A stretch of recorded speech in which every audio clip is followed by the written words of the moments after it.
Hey guys, Cora here. Wishing you a lovely day or evening, depending on when this video is getting to you.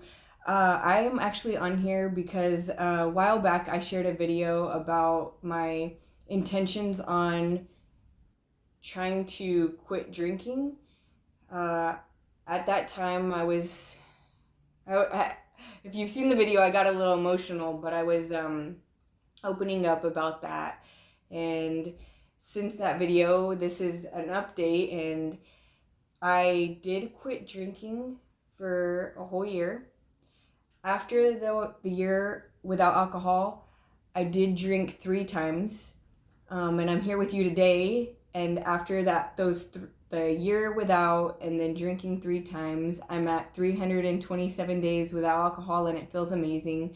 And I wanted to hop on here. And this video's, I'm just gonna go over the reasons why, for myself, I decided to stop drinking or go without alcohol. Because prior to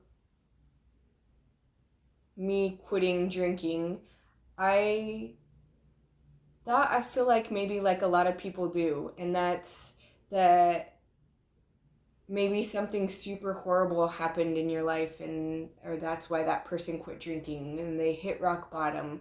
Whatever that looks like. I had this preconceived notion that just something really bad must have happened, where they must have hit rock bottom if they quit. Um, and I'm here to share my thoughts on it and the reasons why I quit. Because again, I know how people think because I used to think that way. So we'll start off here. Um, One thing that really got my mind changing on my view of drinking was this book called Sober Curious. And between this book and different things I read online, is it starts to question culture in our society right now's outlook and acceptance of drinking. For example, I feel like right now in culture and in life and in this day and age that we're living in, it's so socially acceptable to drink. So much so that it's almost, and I quite literally feel like it's less acceptable if you don't drink. I feel like slowly people are awakening up to this more and more, which I think is great, and I'm a huge fan of it, and I'm actually obviously a part of it as well. But I just question it. Like, we drink for every occasion, right? We get off work, we drink. Had a rough day, we drink. Happy hour, we drink. Going out with the coworkers, going out to dinner, celebrating, cheersing, birthdays, you name it, breakups, in the movies, all the girls go to drink or ice cream, right? So I just opened my eyes to that. Like, what is it? What's really going on here? It just had me thinking, and it wanted me to question that thought because it kind of just didn't make sense to me. Another reason for that got my wheels turning on quitting drinking was self-esteem. So for me, for drinking, say for example, I go out drinking Friday night, and my plan is to go out and hang out with some friends and drink Friday night, enjoy myself, let my hair down type thing, and then I'm gonna go hiking Saturday morning because I have Saturday off. Well, here's the thing: if I stay out too late, drink a little too much on Friday night, come home, go to bed, my alarm clock goes off Saturday morning, and all of a sudden I'm looking at it and I'm shutting it off and going back to bed. And for me, that was just an example of maybe a promise that I wasn't keeping to myself. The promise and commitment that I made to myself, which started to really, I didn't realize at the time, but really affected my personal integrity, which is a promise that I'm either keeping to myself or breaking, which affected my self-esteem. And here's the thing, like, if you have low self-esteem, you almost want to drink because you feel bad, and you think it's going to help. It'll make you feel better. You kind of numbs your feelings a little bit, right? I think that's why if we break up, we drink. Which brings me to one of my next points, and I'm skipping ahead a little bit here, but during the time when I was drinking, I was hanging out with this girl, my friend, who wasn't drinking, and I was curious, why aren't you drinking?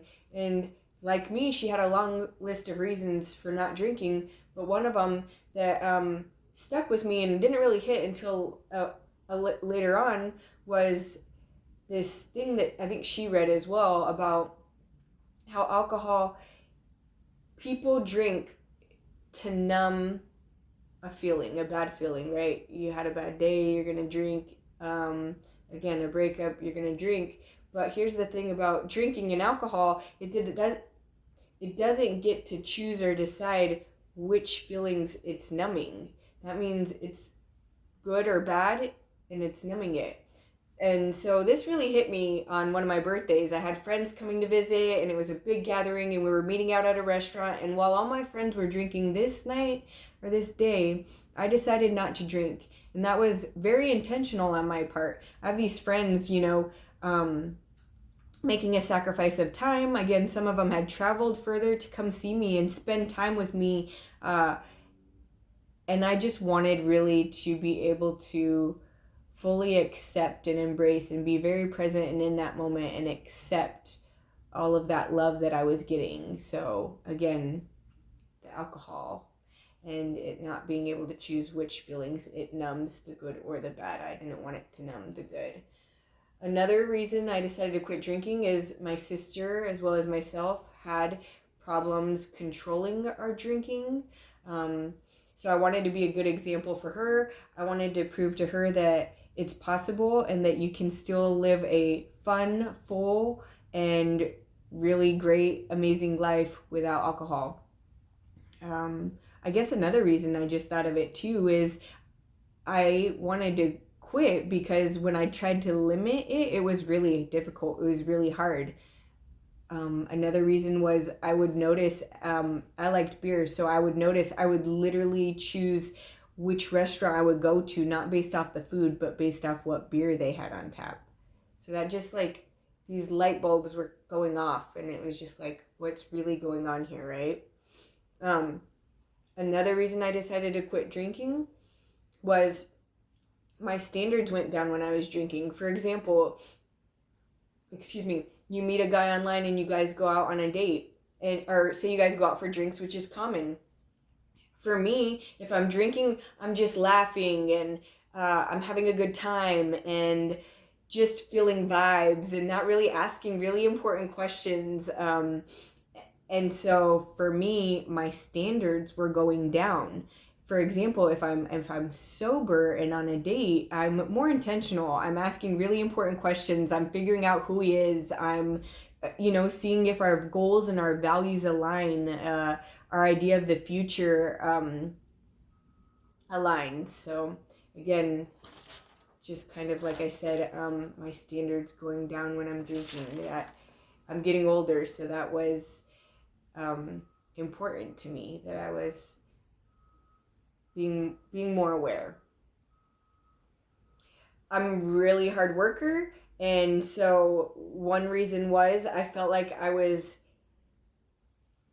would work really hard and take 5 steps forward, but then when I was drinking, I would take 5 back. And I just feel like,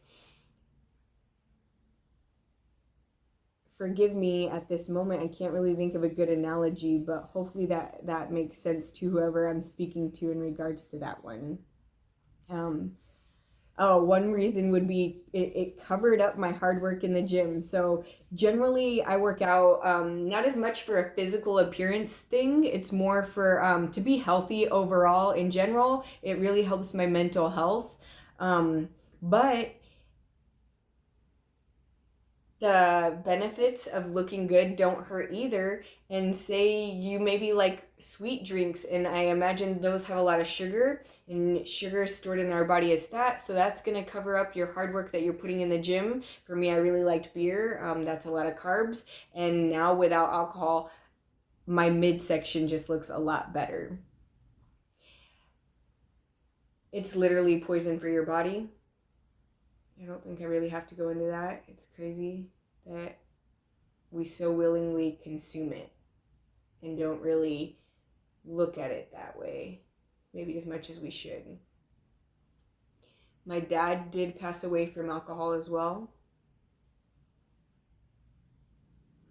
For me, I am a Christian, so my spiritual walk is very important to me, and I do not feel like alcohol was getting me any steps closer to God, which as a Christian woman, that's super important to me and in my walk in life and in my journey to become more spiritually mature. Another big reason. So, while to the outsider, I may not have seemed like an alcoholic, right? To society and culture, I might not have been considered an alcoholic. I was going to work, I was paying my bills on time. Uh, on the outside, I looked healthy, I took care of myself, all of those things, right? But, and I didn't drink every night, I didn't drink every weekend, I didn't barely had any alcohol in my house, but the times that I did drink, I would say about 50% of those times I did have a problem binge drinking. And then that would cause, or sometimes, again, probably maybe about 50% of the time, lead to me blacking out, which just wasn't okay. So guys, I appreciate you making it this far in my video. I hope that you were able to relate or get something from it. My suggestion at this time would be is if you are thinking or considering stopping alcohol, whatever that looks like to you, possibly like 2 weeks, maybe a month, 6 months, maybe a full year like I did.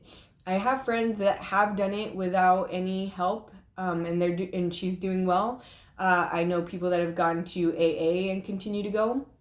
For me, there's an online sober app that helped me a lot in the times when I was home alone to feel less alone in this journey and in this walk. Another thing, huge shout out, is a program called Celebrate Recovery, which if you haven't heard of it, I consider it kind of like a Christian AA.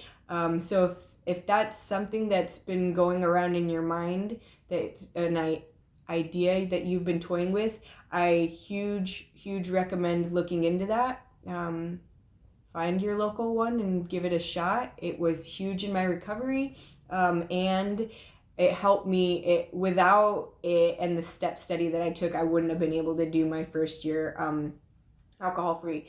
At this time, what I would suggest or recommend is if you're considering stopping drinking,